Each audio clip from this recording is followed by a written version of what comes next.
my name's Melissa, and I'm here with my TBR for this year's Booktubeathon 2017. So this is a week-long readathon hosted by Ariel Bissett, and I'll have her channel linked down in the description below, as well as the official Booktubeathon channel, so that you can actually go and see for yourself what needs to be done. And I'm hoping I can get through all 7 of the reading challenges that Ariel has presented to us this week. The first challenge is to read a book with a person on the cover, and for that I have chosen A Summer to Die by Lois Lowry. So Meg has to get used to sharing a room with her sister Molly, and Meg is very resentful of her older sister's beauty and popularity, and as the days go by she just gets more and more fed up with it until one day Molly is rushed to the hospital and Meg has to finally accept that something is actually terribly wrong with her sister, and the book is about her coming to terms with whatever goes wrong, and Meg has to figure out how to change her relationship with her sister and how she feels about her and herself. The next challenge is to read a book that has been very hyped up. For that I have chosen The Night Circus by Erin Morgenstern. This is a book that I have heard of a lot on Booktube, and it's definitely something I picked up because of Booktube.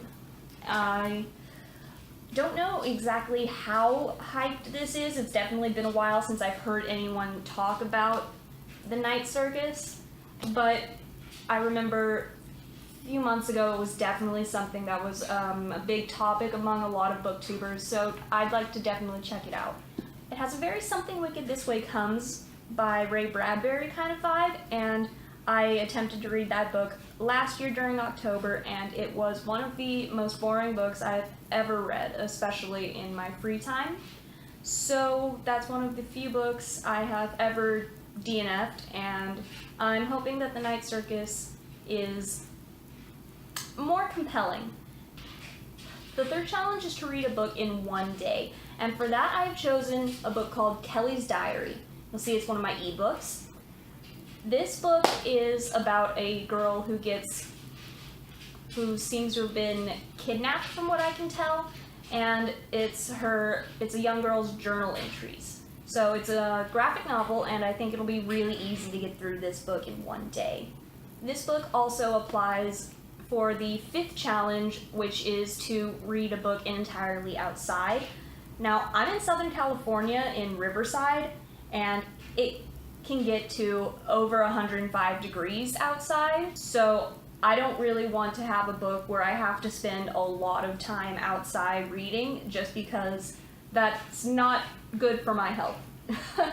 It's way too hot outside to be spending too much time just sitting around reading.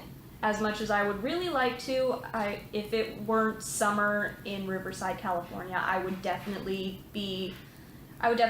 consider doing a longer book, but a book that I could get done in an hour or less. I would definitely prefer to just kind of get that over with and not be sitting in 105 degree weather sweating all the time.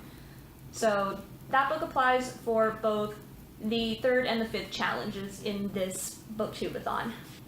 Alright, this next book also applies to 2 different challenges. The challenges are to read a book with a character that is different from you, and to read a book you bought because of the cover.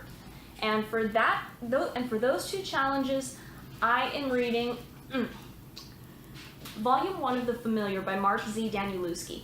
So as for challenge number 4, read a book with a person who is different from you, this book actually features 9 different characters, and all of them, I think, are very different from me. There's Xanther, a 12-year-old girl with epilepsy.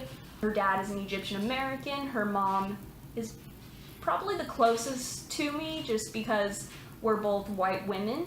But she's, a lot older than me, and she's also a psychiatrist. I'm studying to do database administration, so that she's different from me. There's also a Singaporean man, a husband and wife in Marfa, Texas, a gangster in Los Angeles of Mexican descent, a taxi driver of Armenian descent, and a detective of Turkish descent, and lastly there's a character who's in Mexico as well.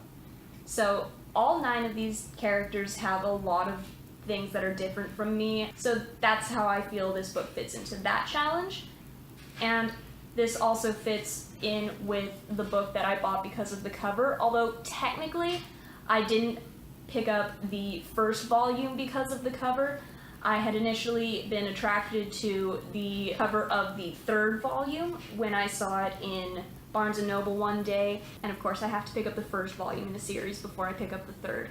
So my curiosity was piqued when I saw that Mark Z. Danielewski, the author of House of Leaves, had come out with a new book series, and I went and looked for the first volume, and I just adore these covers. They're super interesting.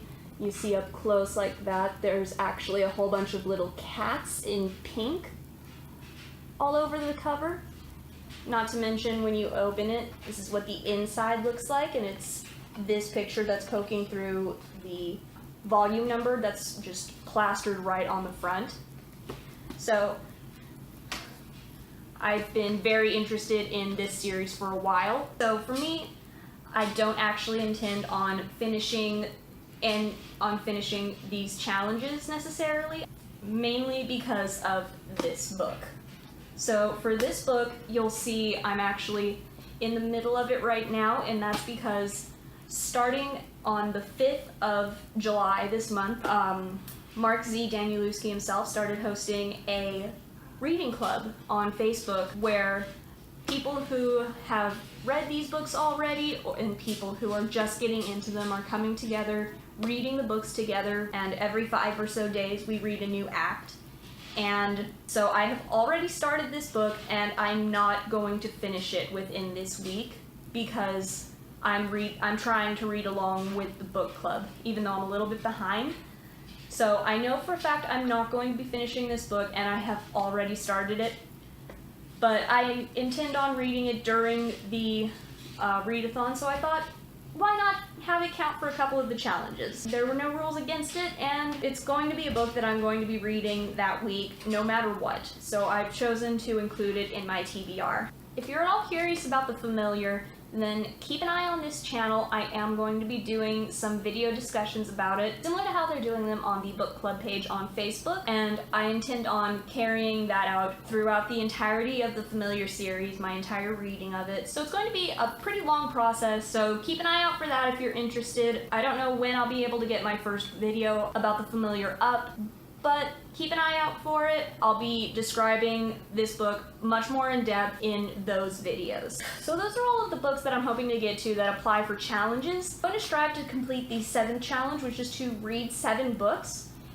But since I already know that I'm not going to be able to complete 7 whole books thanks to my reading of The Familiar during this week, I've decided that I'm just going to count books that I have picked up, not necessarily books that I have finished. So maybe it could be considered cheating or whatever, but I'm kind of just trying to make sure I read as much as possible during this week. So I have some backup books to help me complete the 7th challenge, read 7 books in 7 days. That was my dryer. I don't know if you can hear that.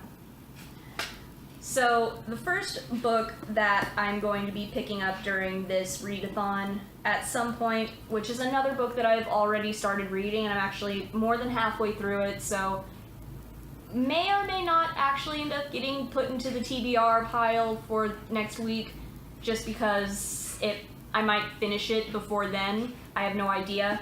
But currently I am reading A Darker Shade of Magic by V.E. Schwab, and I'm going to continue reading this up until the readathon starts, and if I don't finish it, then I will finish it within that week, and I will be counting it towards my goal.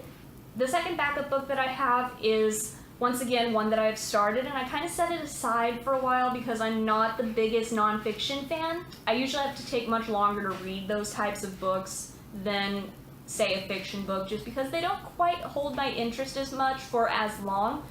So this other book that I have is Alda's second memoir, Things I Overheard While Talking to Myself. And like I said, I've already started. I'm actually almost done with it, but I'm hoping to read some more of it because it has been a while since I put it down, and I would like to finish it because I adore Alda. I love MASH, and Hawkeye is one of my favorite characters, and I definitely really enjoyed his first memoir, Never Have Your Dog Stuffed and Other Things I've Learned. And it's not necessarily that I'm finding this book particularly boring or slow, it's just I have a problem where once I put it down, I don't want to pick it up, and it's mainly just because it's nonfiction, and I just read those books so much slower than a fiction book, and I never really want to pick them up as much as I want to pick up a fiction book. So hopefully I can push myself to read this along with the other books that I have.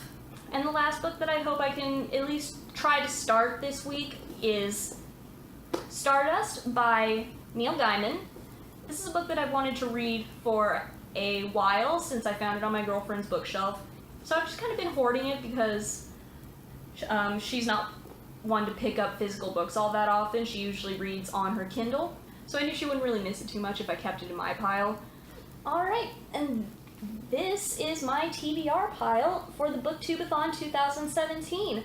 I don't know how many of these books I'm actually going to be able to get to, but I'm hoping I can at least start or be caught up on all of the ones that I'm doing. I'm hoping to do some update vlogs during that week, just, catch you guys up on how I'm doing and how far I've gotten, how many pages I've read, things like that. And I may or may not be doing some of the video challenges or other challenges that you can find on other bits of social media. Just gonna kind of depend on my mood, I guess, and how much time I have that week. So that's it for my TBR. I'll be linking information about the Booktubeathon down in the description below, as well as links to Erin Bassett's page and the other collaborators in charge of Booktubeathon this year. I really hope you enjoyed my first foray into doing YouTube videos. I definitely hope I can continue keeping up with this for a long time to come. So I guess do the cliche thing, like and subscribe if you want to see more. And until then, see you guys next time.